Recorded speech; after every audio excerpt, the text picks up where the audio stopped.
อ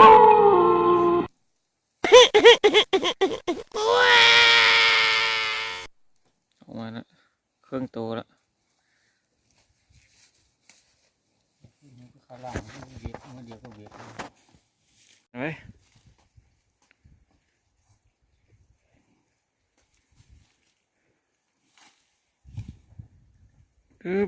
ออกมาแล้วนี่หูเบิ้งนี่ออกมาเลยโอ้โอ้ตกแล้วกะจีตกแล้วค่อยโยลงจูลงโอ้ยเนาะ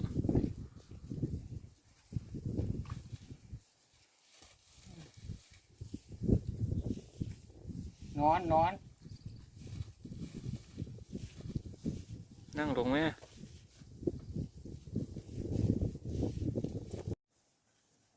ส่องแล้วนี่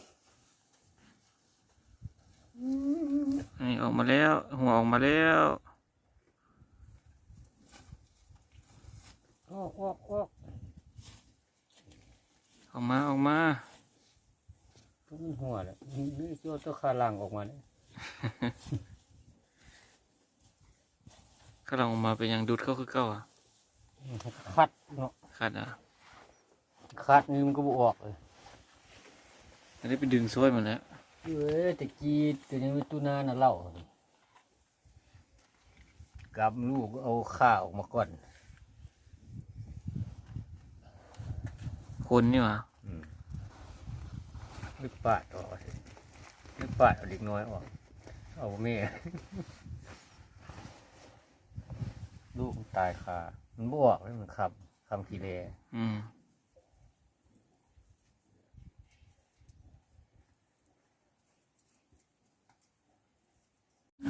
เบ่งนี่ทางนี้ก็เบรกซอยอยู่มาละ ออกมานอนนี่ก็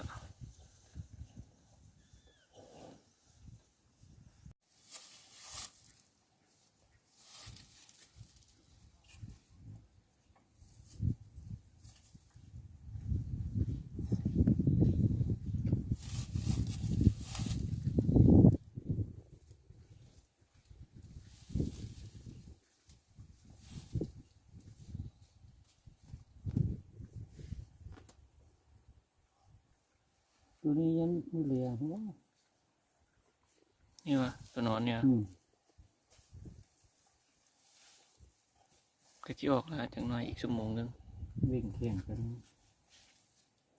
นักนี่ก็เปียกครับ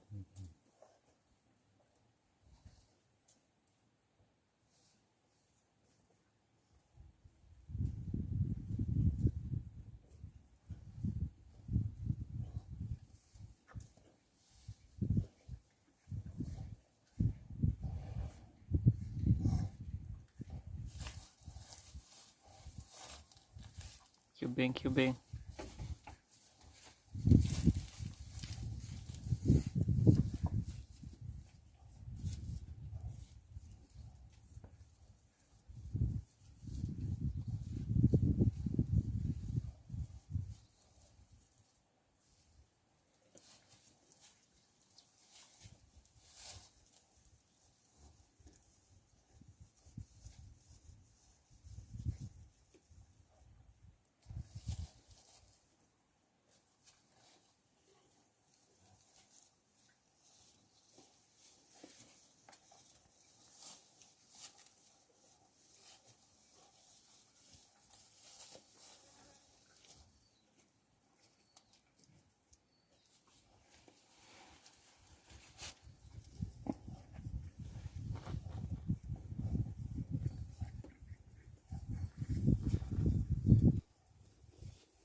โอ้ตัวนี้ออกแล้วตัวนี้นะ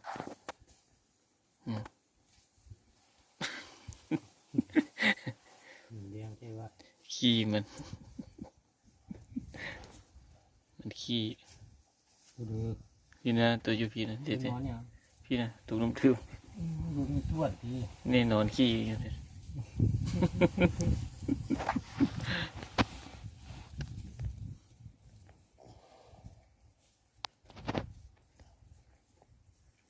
ตัวนี้ก็ชี้โค้งตัวนี้นะ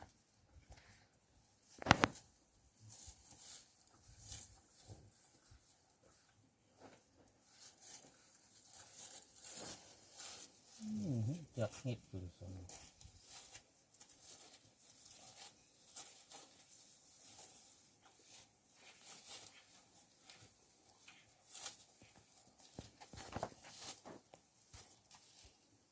นอนแล้วก็เบ่งออกครับ ตัวเฟืองทั้งอันนั้นแตก เจ๊เหรอ ยัง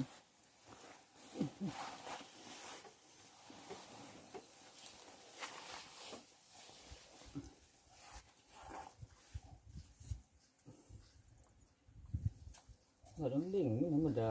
ขาจังที่ปังง่างคน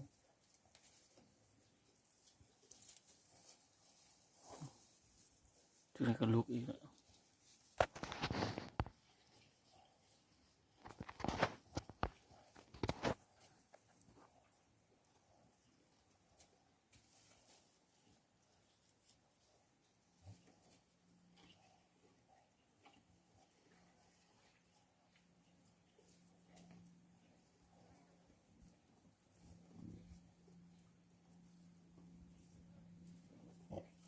ชักยามันว่ามันเชื่อมันจะแทง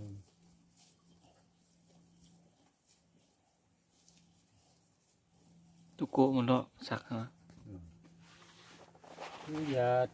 หลอดนึง80,000ชักเข็มเดียวนะเท่าไหร่ครับ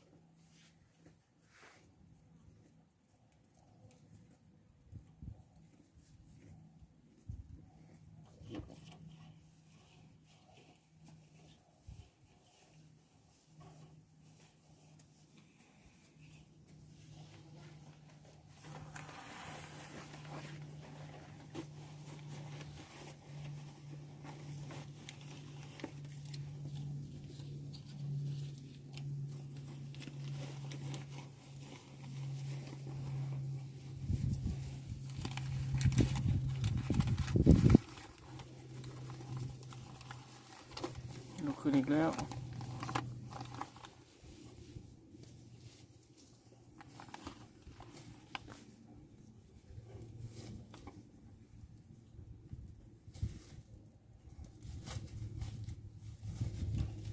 เอามาโซตลอด นี่ขาเนี่ยเห็นปะ ขาออกแล้วกันนะ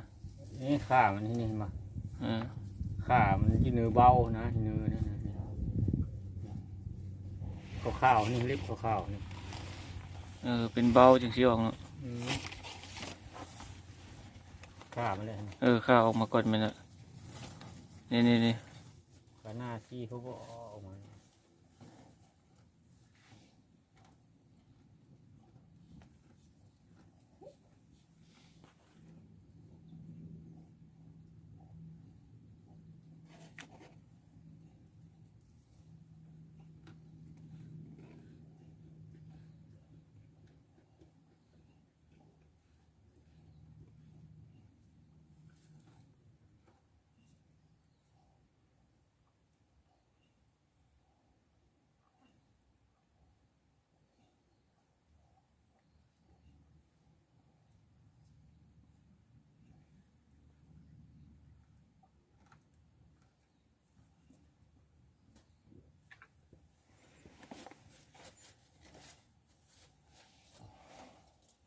แนวซะตัวนั้นเด็กหีแดงจะไหว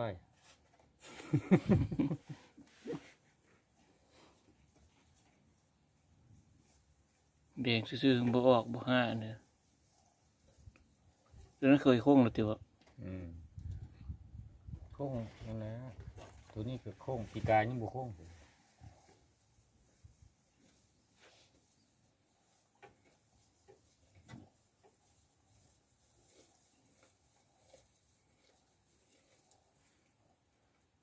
บึงท่าทางมันก็ทรงคือที่จีเก็บทองตัวนี้ อืม ไปหม้อแล้วมันแบบคือหายๆ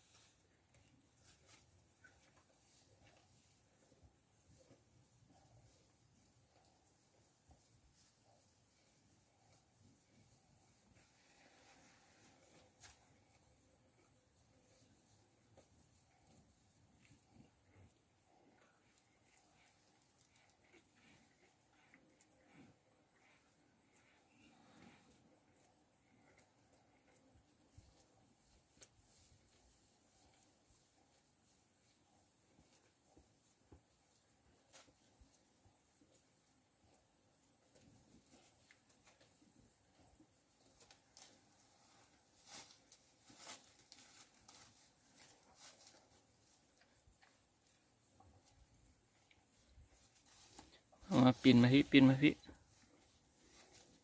งานนี่ออกลายเติบแล้วก็คาน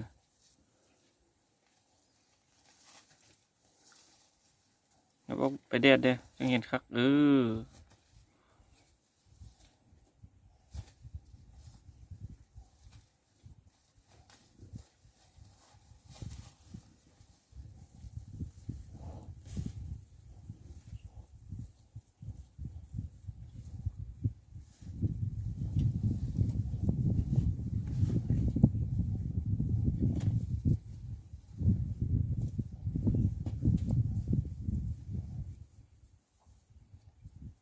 ตัวนี้นำย่อยอยู่ อืม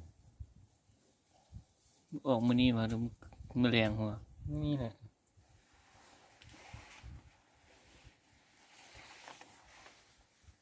ถึงมันก็เคียงกันนี่